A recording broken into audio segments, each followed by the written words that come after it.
It's wonderful to welcome Professor Scott Jenner of Boise State University to this program once again. I believe last time we spoke, we discussed a piece that he wrote in the Claremont Review about women in country music. And now we're discussing his new article in First Things titled Compulsory Feminism. Welcome to the show, Scott. How have you been doing? I've been well, and I appreciate the invitation to come on and talk about this article. Awesome. Okay. Let us begin by me asking you, how did you spend your Easter? Most of my family was home for Easter. I have five children. Four of them were here. We spent it in church on both Friday and Sunday, Good Friday, and then Easter Sunday, and then had everyone over for a great dinner. And four of my five grandchildren were here and had a great spring day here in Boise. Wonderful. And I should also like to mention that some hours before I begin conversing with you, you have a new article popped up in my First Things Gmail newsletter inbox. You co-wrote it with one Skylar Crescent, and you wrote about the Society for American Civic Renewal, SACR, and the title is Fraternity Against the Great Domestication. So why don't you tell us about that as well as the society? Yes. Well, recently in the press, our group, the Society for American Civic Renewal, SACR as it's called, has been revealed. It's a generally confidential group of men, Christian men, who organize on local levels to accomplish local things and to get to know one another and to become good friends and have trusted colleagues. It has been our conviction that over the last 50 years, the ability of men to have their own spaces so they can build friendships has been declining, so that we've been trying to make an intentional effort on in local communities to build such fraternity and have things grow out of those groups. So that's what the article is about, and that's what SACR is. We're hoping that lots of different men can, take inspiration from what we're doing and establish groups that can accomplish things, but also that can support one another, hold one another accountable in local areas. Mhm. So I'm guessing you and Skylar Crescent and others in the society are fulfilling the spirit of one Alexis de Tocqueville. Yeah, it's a private association. We accomplish certain things. And it's also good in itself. So it's not simply good for civic engagement and such, but it's also good for men to have fraternity with one another and to leave the domestic sphere, which is also really important to a man's, I think, identity, but also to leave the domestic sphere and to accomplish things in public and even small things. Bringing in speakers and trying to get men to think more intentionally about architecture or about how they dress, how they prepare their sons for their futures. Like we try to do talks about things like that, and just to make people kind of aware of the choices that are being made for them, or that they are making maybe sometimes without full reflection. And yeah, I think I'm happy always to align myself with Tocqueville. That's how my compulsory feminism piece begins too. So Yes, of course. And this serves as a wonderful transition to that piece. So, of course, we should address the fact that we are two men talking about feminism, and it may seem of bad taste to some or many women, but I actually believe that, as much as women seem to define feminism in terms of of women, of how it affects women, I think as we have seen the results of that particular philosophy, it also affects men. So I should like to pass on this question to you. Should feminism concern men? Yeah, absolutely. Rousseau has this wonderful quotation uh, that has as its essence that you can't have an effect, a change, I should say, in one sex without having effects in the other sex. That is, you can't really think about men and women except in relation to one another. And then their independence or their uniqueness comes out, but it's always in relation to one another.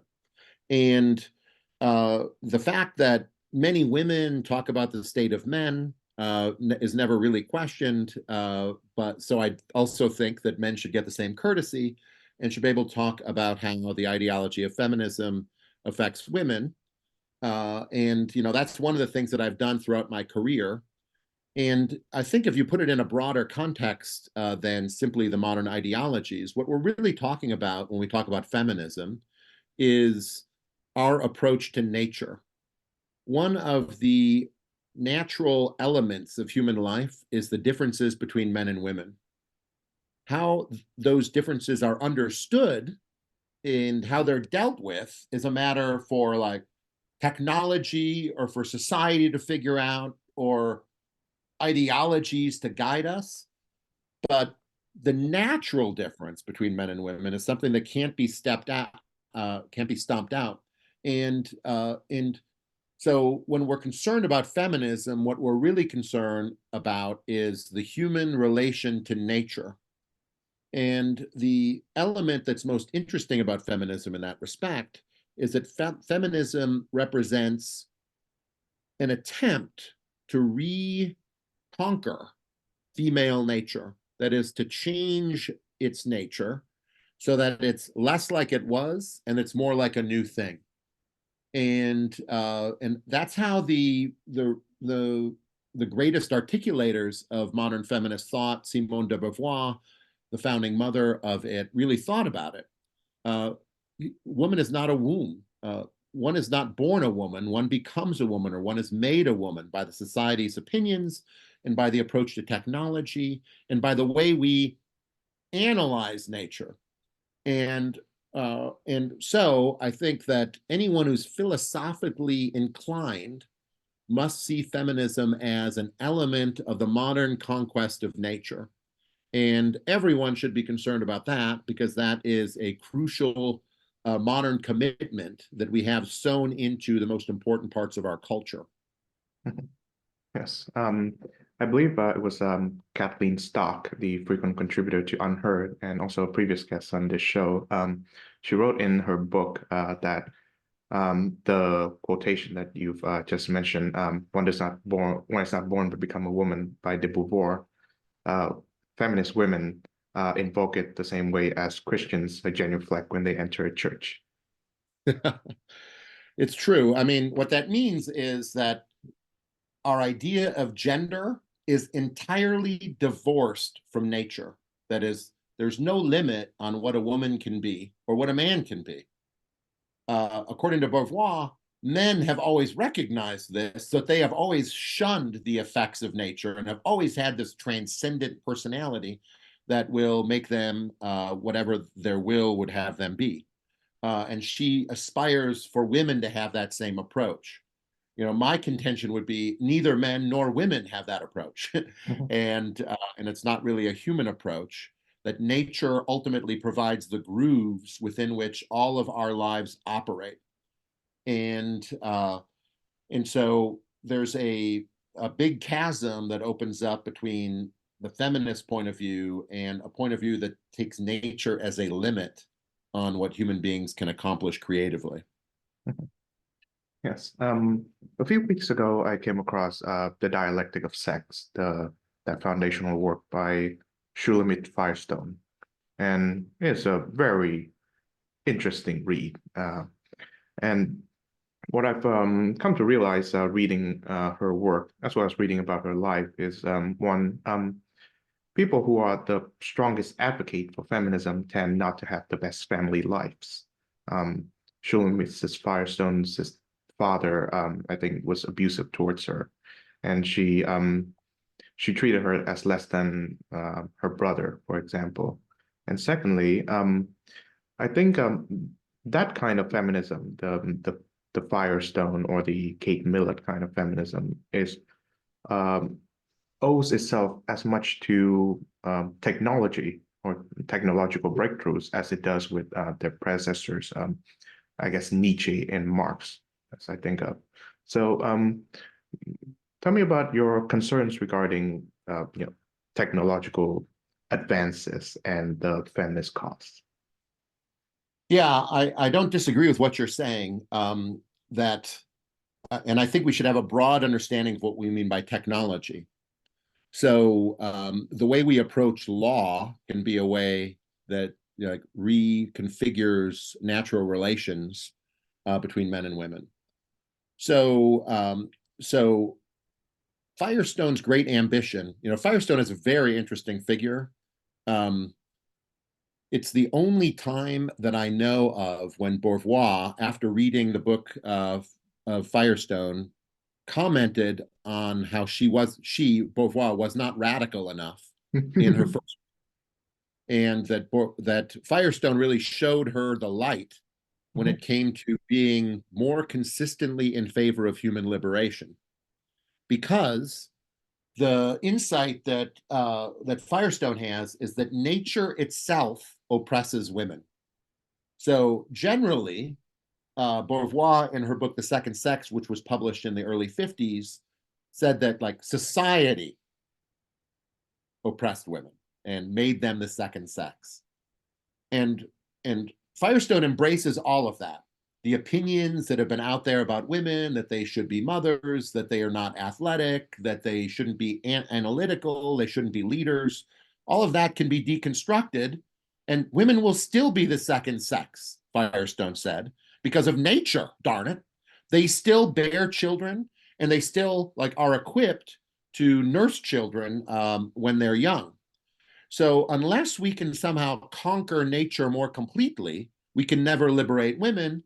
So she embraces what she calls cybernetic communism and iron wombs, hoping that women can liberate themselves from the birth process and from the idea that they're going to be solely responsible for nurturing children, and that'll be kind of that the job of nurturing children will be transferred to the community, kind of spontaneously, it seems.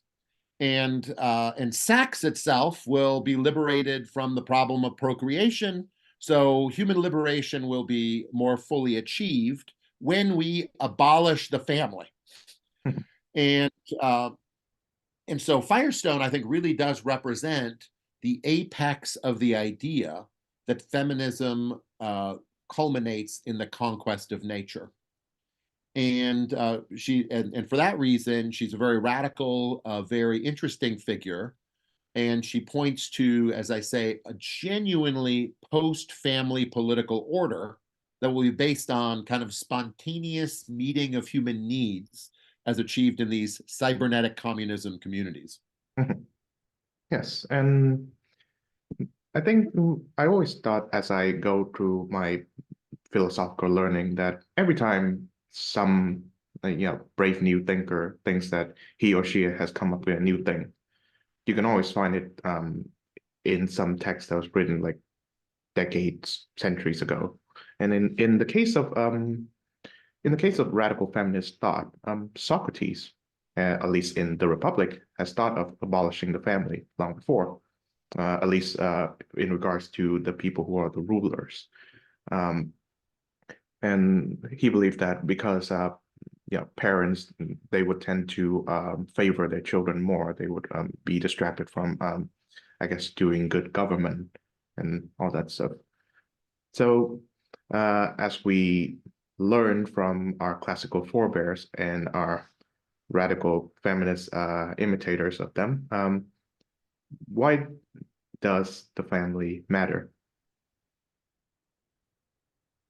Well, that's a great question. I mean, I think that's in some way the question that Socrates is asking in the Republic.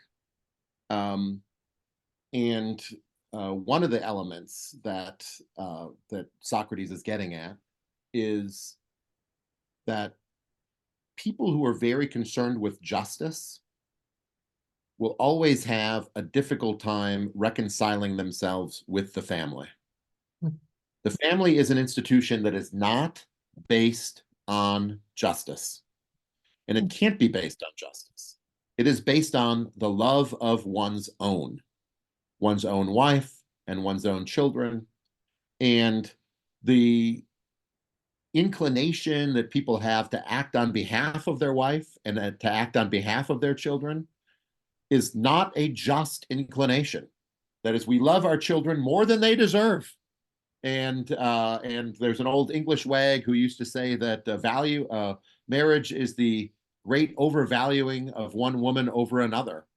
And so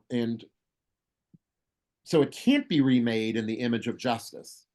So what that means is that the family is always a non-political institution that politics and political communities have to deal with. And there's a kind of symbiotic relationship between these two things. On the one hand, families depend on political communities in order to perpetuate themselves, because you need to marry people outside of your family in order to continue the family. And the family itself needs to be protected. So families depend on politics, but obviously political communities depend on the spontaneous generation of men and women who decide to marry and then who decide to have children, so that society itself is perpetuated and citizens are kind of provided for the city who are already responsible and knowledgeable of its ways. Hey.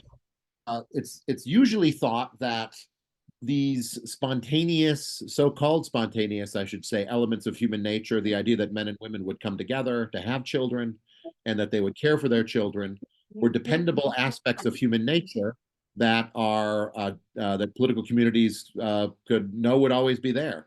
And I think in our postmodern condition, we're learning that actually those so-called spontaneous things aren't so spontaneous, and that they actually require mores, manners, laws to indirectly encourage them as opposed to directly order them. So the relationship between political communities and families is very complex. Political communities can never directly take over the autonomy of a family. It needs to respect their autonomy. But they create an environment within which families can function for the good of political communities. I guess that's why I think political communities have to be concerned about the family. And I think that's, in a way, from the perspective of politics, why they're important. Yes, and that leads nicely to the importance of marriage. So the way I see it, marriage is as much natural, and also in some way it inhibits some of the, I guess, less less appropriate or less suitable, or how do you call it?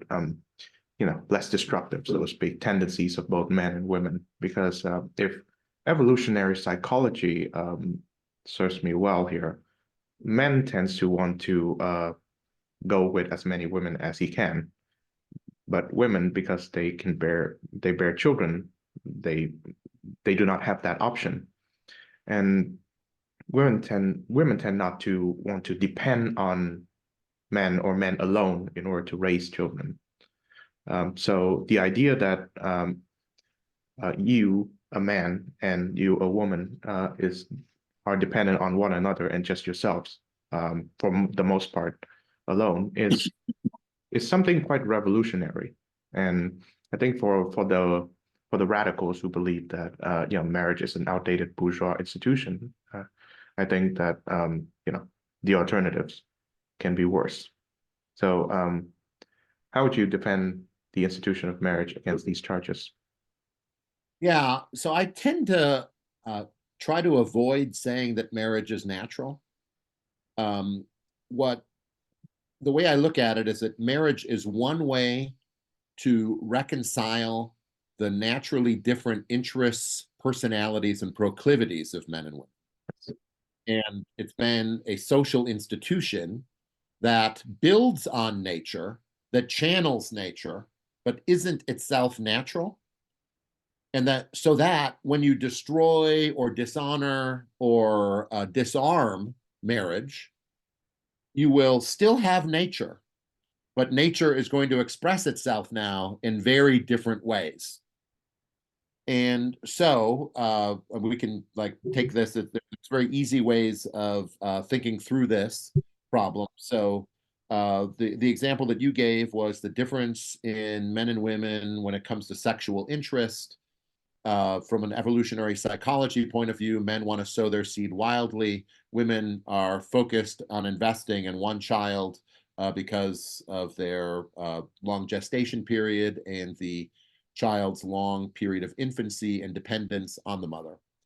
And so they have different interests. Well, one way to deal with that is to teach men that their interest lies in focusing their attention on one woman, and one woman to honor a man who will protect her and provide for her during these periods of childbearing and the infancy of the child.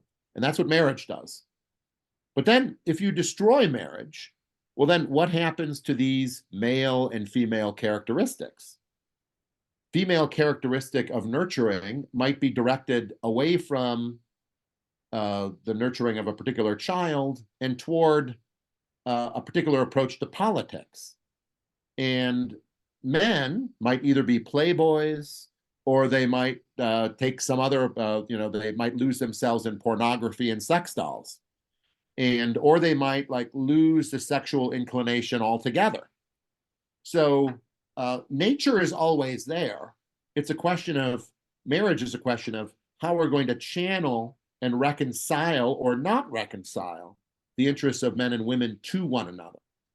So, so that's my long way of saying that I've always been kind of a critic of calling the family the natural family, the monogamous family, or the bourgeois family, calling that the natural family has seemed a mistake to me.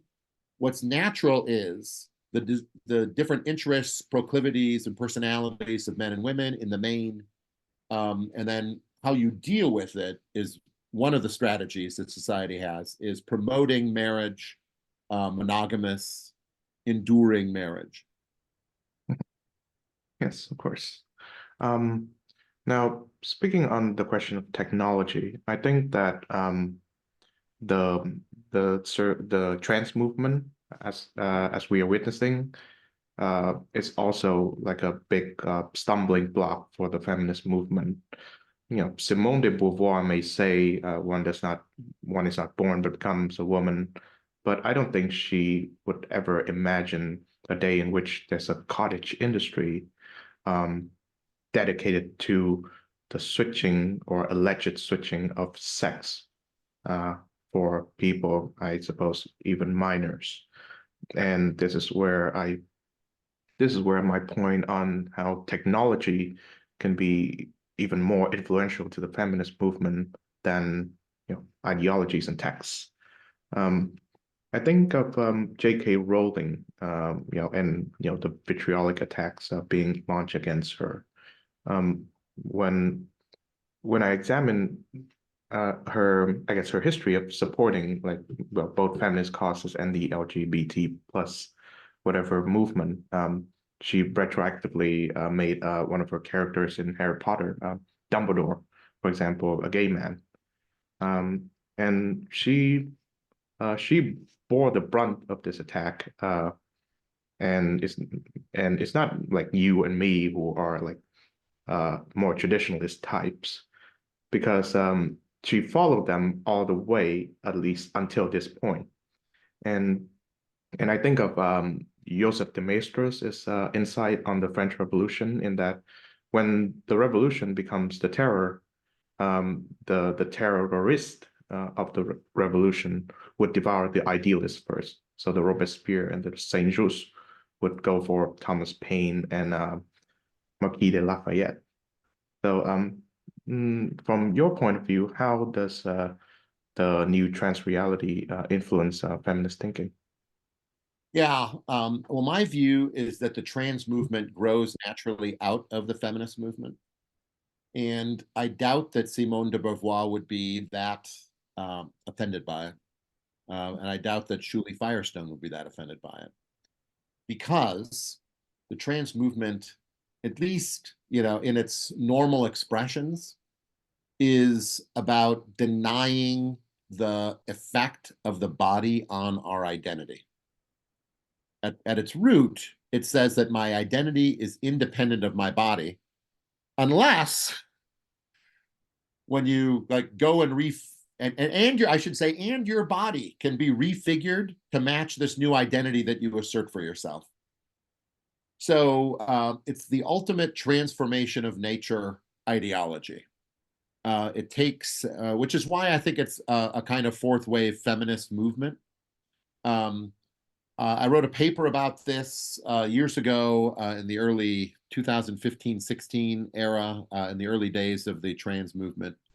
And I tried to really track how trans ideology has grown out of feminist ideology with the receipts. And there was a book written in the late 70s called The Transgender Empire, which was the first trans book that I really discovered. And they make that much more explicit than current trans activists. So giving an account then of why a feminist or the TERFs, right, the trans exclusionary radical feminists, like on what ground are they opposing transgenderism? And they ultimately have to, I think, abandon certain elements of their radical feminism in order to oppose the trans ideology, because they're going to have to conclude that their bodies shape their identities. And that once you do that, you're actually on the road away from feminism, which has always like tried to say that we can be free of our bodies and our identity. So I do think that one is a natural outgrowth of the other, and the radicalism of transgenderism should lead to a reevaluation of the premises on which feminist ideology has been propagated. I would like to refer to an article that you wrote for First Things last year. I have the print copy edition of that. The issue, I believe it was in May of 2023, and the article is titled Anti-Natal Engineering. And you detailed a case study of South Korea and its abysmal, I guess, relations between the sexes. And if I can remember correctly, South Korea, as of right now, has a very strong, like, feminist political movement, and it is currently allying itself with the opposition to the current regime. And that feminist movement is triggering a strong anti-feminist, or I guess men's rights activist movement, and they are a key demographic for the current government. And the more I learn about South Korea, the more I worry that um, it is the kind of dystopia that the United States may be heading to if it is not careful. So I wonder, from your perspective, to what extent is the United States heading to Seoul? Yeah, it's a great question, uh, and I think there's various vectors on which to think about that.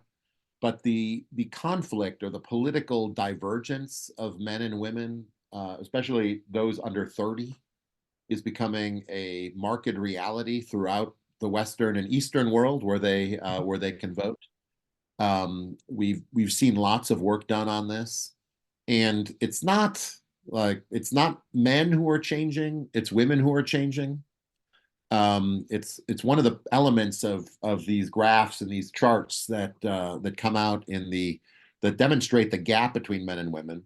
What's generally happening is that the gap between conservative women and liberal women is going from like 20% to 45%. And the gap between conservative men and liberal men is going from like 10% to 4%.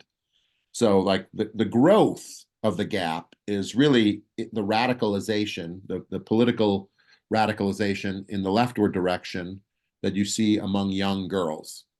and I should say young women, those under 30. I think they do it from 16 to 30 in those surveys. And as I mentioned in this article in Compulsory Feminism that we're going to talk about, this is now like happening all over the Western world. It happened in Poland in the recent election, the Netherlands, South Korea in the last one. It is happening in American elections. And, you know, in some cases, the issue is abortion, like the United States, but it doesn't matter what the issue is, because countries where they have a good, you could say, or well accepted abortion settlement, you're getting the same kind of divergence between the sexes. And if it wasn't abortion, it would be something else in America. So yeah, the political the partisan gap between young men and young women is growing all over the place. And in Korea, it's just the place where I think is the largest gap. And so to what extent does that have a poisoning effect on the relations between men and women? Well, the more important politics are, the more that gap matters.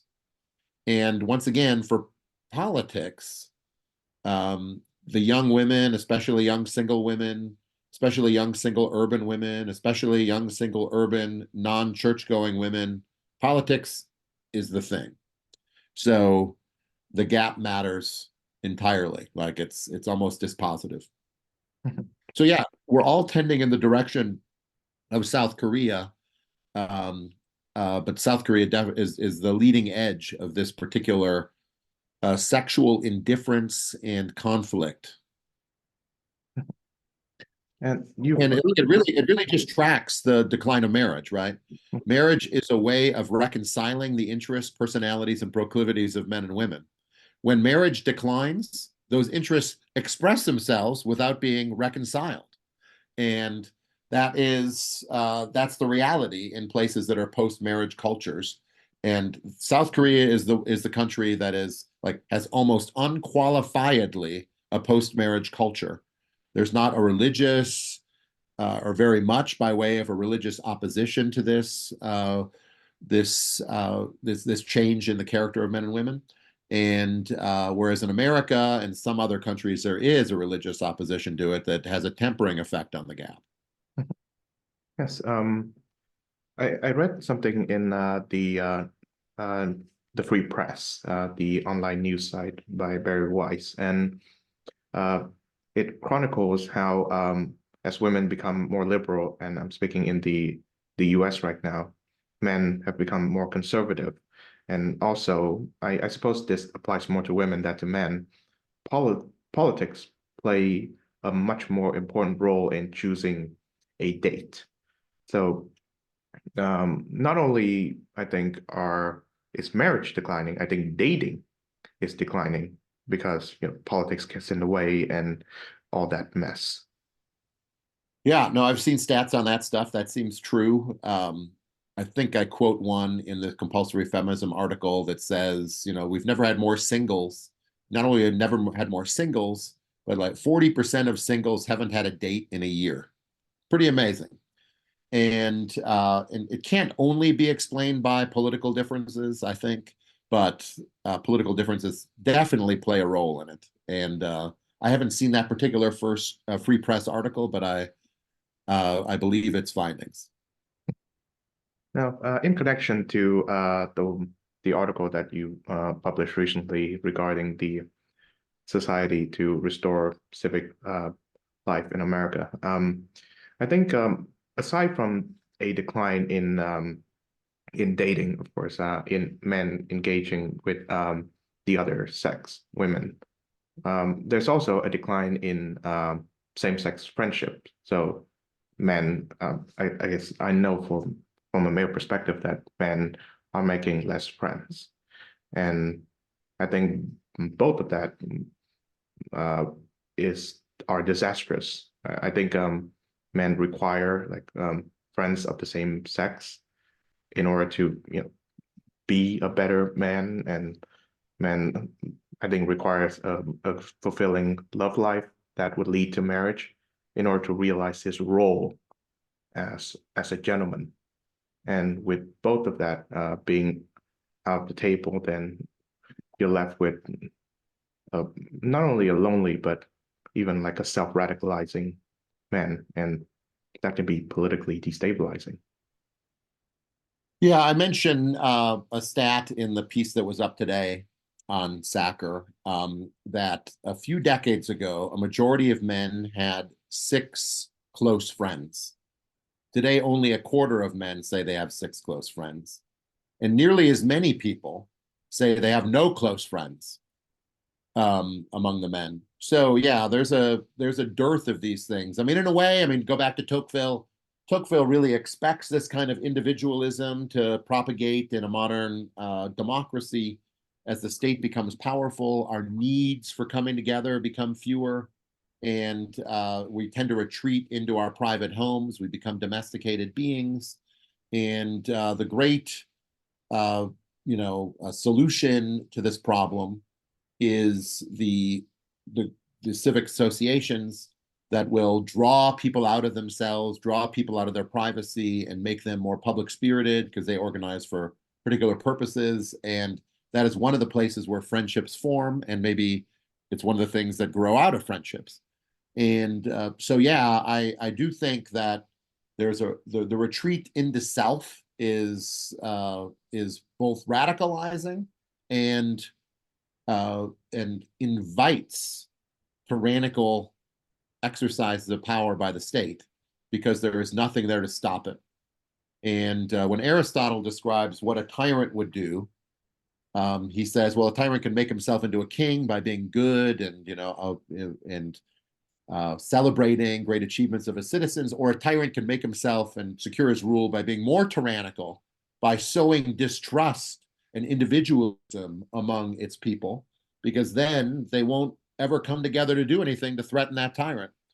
And in a strange way, our great domestication is really consistent with the growth of such a tyranny, and thus marriage is important, thus friendship is important, and thus civic associations are important because all of them, to different degrees and for different purposes, call us, out of ourselves.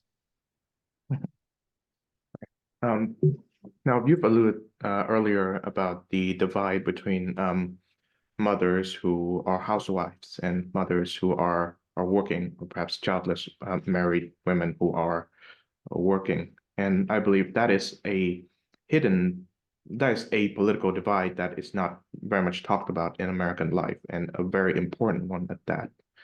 I think of Phyllis Schlafly, who, despite disagreeing with every premise and arguments of the feminist movement, is kind of the archetypal woman that every feminist um, think of. Uh, she speaks for herself. She's very outspoken. She's politically active. So uh, the battles between her and Gloria Steinem, I suppose back in the 70s and 80s, I think still rages on, but is not being covered in headlines right now. So why don't you give us a perspective from your point of view on how that conflict is playing out? Yeah, I mean, well, when it comes to voting behavior, my recollection about the 2020 election is something like married women went for Republicans 53%, and which is a lot like married men, and it's a lot like unmarried men. And then unmarried women went for the Democrats at close to 70%. I think it was 67%. All numbers are approximate. I'm a philosophy guy, but I do know that market trend is there. And and and I often ask, I talk about this in my book, The Recovery of Family Life, that I wrote in 2020. How many married women have lots of single female friends? Like, like I can only work. I looked for stats. I couldn't find much by way of stats on that stuff. I have lots of anecdotal evidence that would suggest married women hang with married women, and that single women hang with single women. And when someone marries, their time in that particular gang is like limited, and they end up having a different understanding of their interests. Husbands may not be all that happy if their wives hang out with their single friends very much. And it makes sense that they would have a different self-conception. And the same is kind of true for men. It can be true for men, but I think it's less true. Um, so I do think that that is a great divide. And the question, I think the political question is, do you lean into that divide or do you try to like remake it? And that is, conservatives could say, we're going to try to be the party of married women. Um, and let the Democrats be the party of unmarried women and try to run up the score there, like to make the division between married women and unmarried women like it is between men and women in the under 30 category, which I think would be really bad for social health, but might be good for short-term politics. And um, and so I think that's one way to approach it. I don't think anyone has really tried that in America. The places like Hungary, like they've tried that. They've tried to make themselves, that is Viktor Orban's party has made itself like the party of married women and you know, and marriage generally. And I think that's one way to deal with that divide, because ultimately marriage has become a kind of political issue in this way. Will you marry ends up tracking a lot with one's ideology. And so if it's kind of de facto a political issue, then it seems to me an intelligent political party would lean into it and try to serve its voters, as opposed to remaking itself in the image of the other party. Yes, you're speaking with a resident of Budapest, Hungary right now, and yes, I can attest that. I think one of the things that the Orban government did and the English language media does not talk about is like full throttle pro-NATO policy. Yeah. Right. Um, so I think of Alan Bloom when he says that well, you can legislate male and female nipples equally, but only one of them can produce milk. That was in his Closing of the American Mind book. And um, and I think about like how part of the feminist current is this denial of the difference between male and female. You know, when it comes to, you know, acknowledging the difference between male and female, you still see it in a handful of these best-selling, you know, self-help romantic guys. You know, men are from Mars, women are from Venus, or you know, Steve Harvey's says, "Act like a lady, think like a man." But politically, because of again this trans movement, the difference between gender is as at best irrelevant, and at worst, you know, invoking of outdated themes. So, how how would you solve the conundrum of acknowledging the difference between male and female while preserving the legal and formal equality of both sexes? Yeah, well, that's I think the heart of the compulsory feminism piece. That is our current approach to dealing with uh, the difference between men and women is the embrace of the anti-sex discrimination regime, which has put the state on the side of actively breaking down the differences that like naturally register between men and women, and requiring businesses and schools to manifest the same anti-discrimination idea. And that has turned into a very radical project. Um, Helen Andrews talks about this in an essay that she published in a volume by Claremont, Up from Conservatism, that you can get into trouble as a boss if you mention to a young woman that her peak fecundity is between 18 and 25, suggesting maybe as a young woman that she think about prioritizing motherhood instead of her job at that particular time. If that's how she interprets it, the fact that women are more fertile when they're young can become a civil rights violation. And you, as an employer, have to give everyone in your company training so that they won't say that scientific truth. And that scientific truth has real profound implications for how one lives one's life and how one like approaches one's 20s and one's 30s.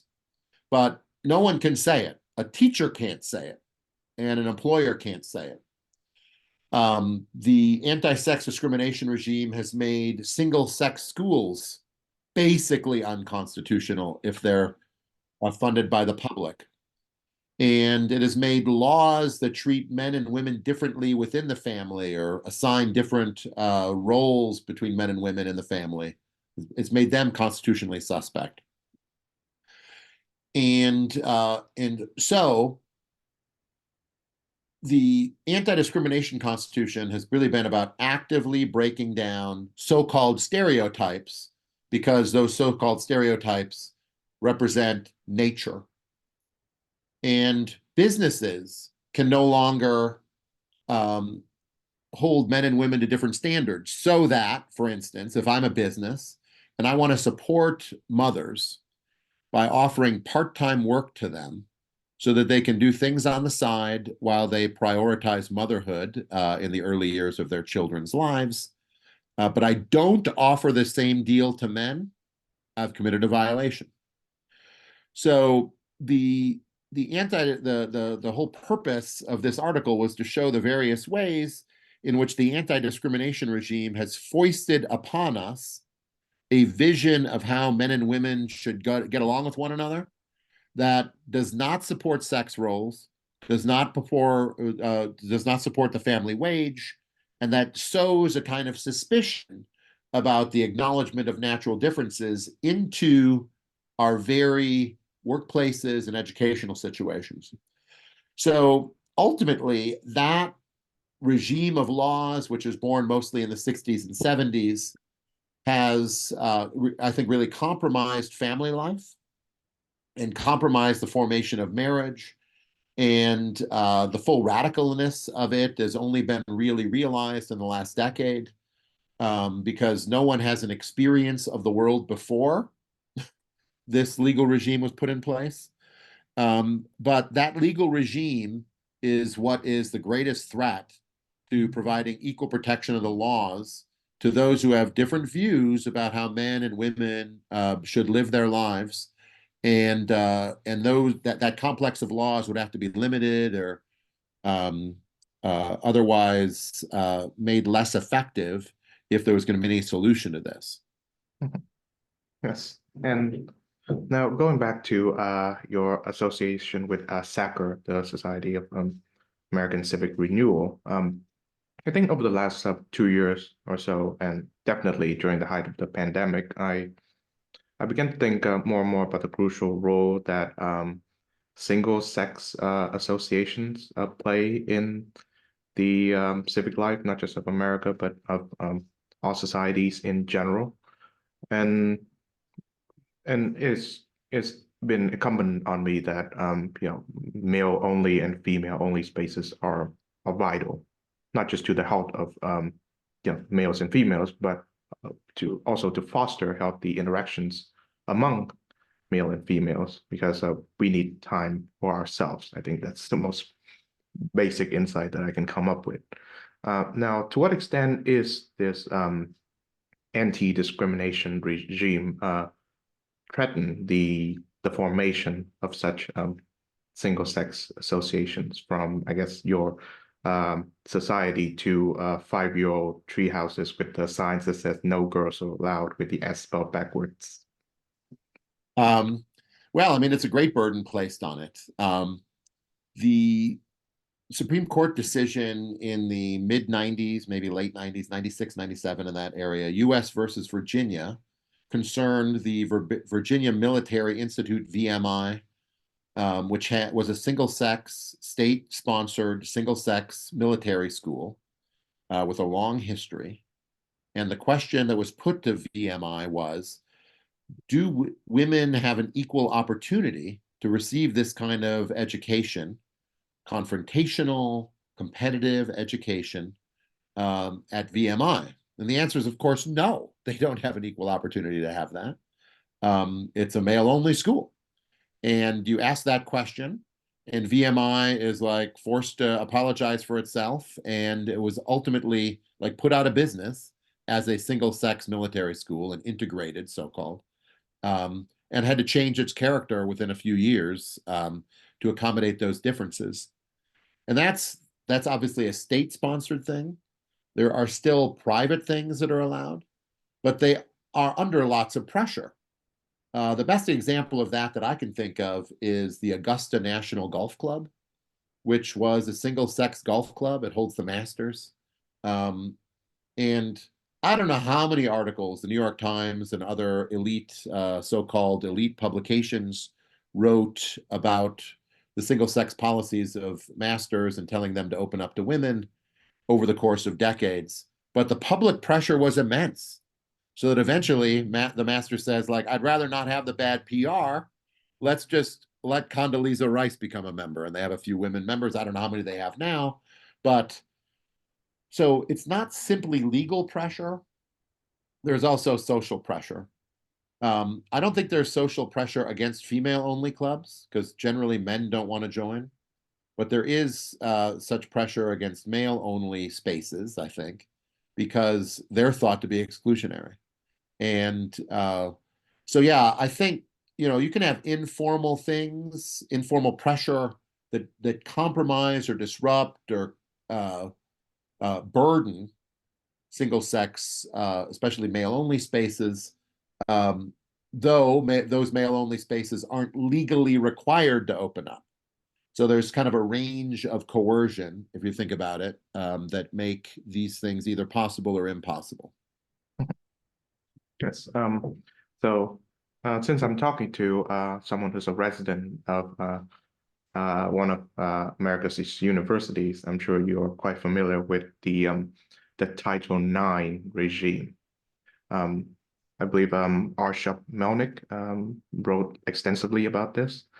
And from my observation, the increasing, I guess, stringency of the Title IX regime comes after a gradual loosening of rules and norms regarding male and female interaction within the university environment.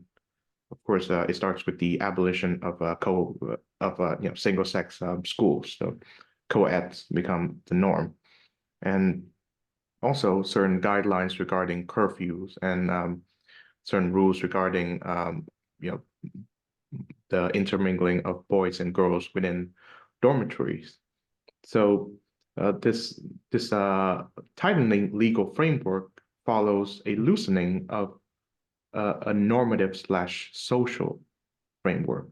And to this day, I still find it quite bizarre. So how would you put an explanation on that? Yeah, but I like that, that uh, under the old rule, the informal rules, if you want to think of it, about courtship and such. There were things that ladies didn't do and that men didn't do. And those things could be enforced. And which doesn't mean that they were always, people were always caught or that the rules were always executed to their fullest severity when people did violate those rules. But there was like a set of standards that existed.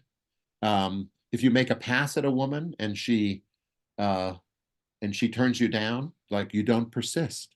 And if you do persist, well, then you're a scoundrel.